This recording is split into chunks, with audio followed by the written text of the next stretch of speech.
Supergirl is directed by Craig Gillespie and serves as the direct follow-up to James Gunn's Superman. I think it's a bold choice to launch a new DC universe by shining the spotlight on characters outside of Batman, Superman, and, well, Wonder Woman. That's something I've always appreciated about James Gunn as a filmmaker. He's consistently shown a knack for taking lesser-known characters and making audiences genuinely care about them. That being said, though, while Gunn's creative influence is unmistakable throughout Supergirl, from its offbeat humor to its cosmic setting and character dynamics, Craig Gillespie never quite captures the same balance of heart, humor, and sincerity that made Gunn's best superhero film so effective. The ingredients are all there, but the execution doesn't come together in quite the same way. One thing I did appreciate about Supergirl is that the film clarifies that Kara, although family, is different from Superman.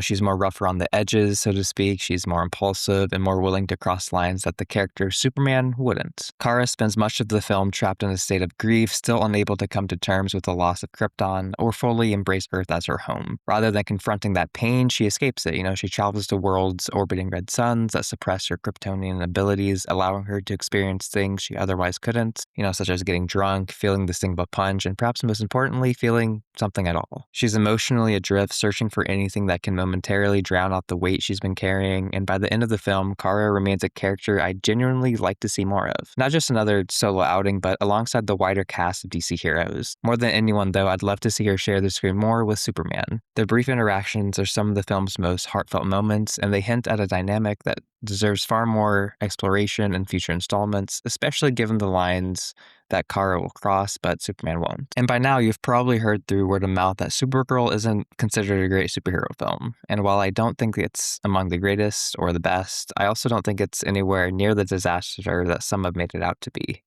If this ends up being the weakest film under James Gunn's vision for the DC universe, I'd say there's still plenty of reason to be optimistic about where this universe is headed. In going into this film, it was obvious that much of its inspiration came from Supergirl, Woman of Tomorrow. Even without having read the comic myself, it's hard to ignore just how often longtime readers praise it as one of Kara Zor-El's defining stories. That makes the adaptation all more interesting, because while the film captures many of the comic's broad ideas and visual identity, it rarely reaches the same heights people attribute to the source material. Without privy knowledge to the source material, I still found the movie to be lacking in several distinct areas. Ironically, James Gunn's heavy emphasis on only moving forward with films that finished and, more importantly, great scripts may have come to bite him here. To put it plainly, Supergirl's overarching story just isn't that great. Which is a shame because I could see where the film was trying to do, and if those ideas had been executed more effectively, this could have been so much more. The pieces of a great character arc are there. The problem is that the film seems to know where Kara needs to end up without doing the work necessary to get her there. There are several odd choices throughout the film that really highlight just how underdeveloped some of its biggest ideas are. Take the main villain, Krem of the Yellow Hills. For lack of better way of putting it, he's essentially a sex trafficker. He abducts women from other worlds so that his all-male species can continue to reproduce. Now, that's an incredibly dark foundation for a villain, yet Krem himself is portrayed as little more than a generic space pirate who exists to set the story in motion. He happens to shoot Supergirl's dog, he happens to kill Ruthie's family, and just like that, their paths are destined to collide. The problem is that Krem never feels as disturbing or as memorable as the things he's responsible for. The film gives him horrifying actions without giving him the presence, complexity, or menace necessary to make those actions carry the weight that they should. He's less of a fully realized antagonist and more of a narrative device, someone terrible enough to give both Kara and Ruthie a reason to chase him across the galaxy. And speaking of Ruthie, I actually thought she was portrayed decently enough. I know some people found her annoying, but I understand what the film was trying to do with her. She's a grieving child whose entire world has been consumed by the belief that killing Krem will somehow make what had happened to her family hurt less. That gives Kara's repeated warnings against vengeance and killing real thematic importance throughout the film.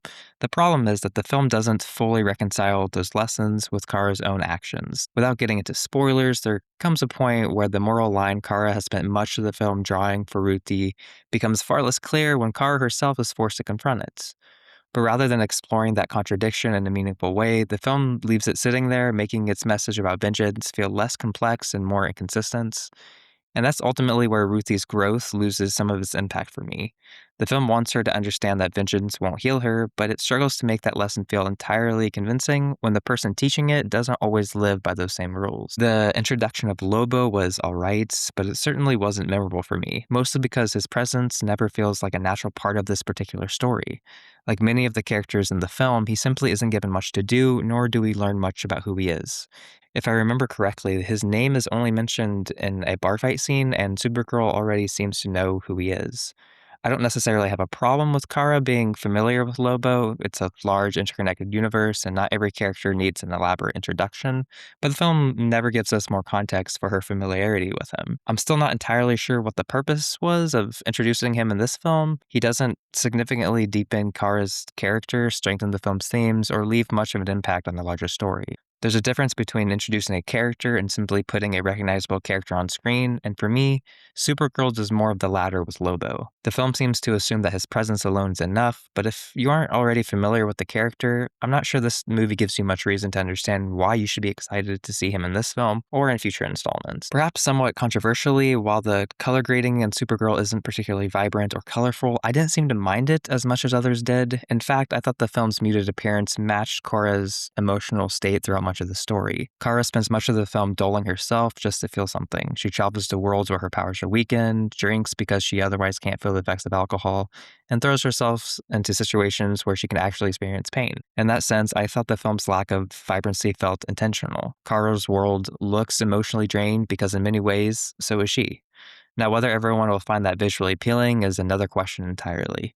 But for me, the muted color palette felt less like a flaw and more like an extension of the character, of the vibe that they were going for this movie. As Kara slowly begins to confront what she's been running from, the film's visual dullness becomes easier to understand, not necessarily as something beautiful to look at, but as something reflective of where she is emotionally. And perhaps after reading Supergirl Woman of Tomorrow, the comic that inspired this film, my opinion of the movie may change. Maybe I'll gain a better appreciation for some of the choices made here, or perhaps I'll come away even more critical of how those ideas were adapted. But for now, I thought Supergirl was an alright film, one with plenty of ideas that didn't quite land for me. If anything, the film's greatest success is that it managed to differentiate Supergirl from Superman in a way that still leaves me interested in seeing where they take her next. Kara is more emotionally conflicted, more reckless, and far less certain of the kind of hero she wants to become. There is still plenty of room for this version of the character to grow, and I hope future films learn from what didn't work here. I'd like to see Supergirl given more to do, whether that's in another solo story or alongside a cast of genuinely unique and interesting characters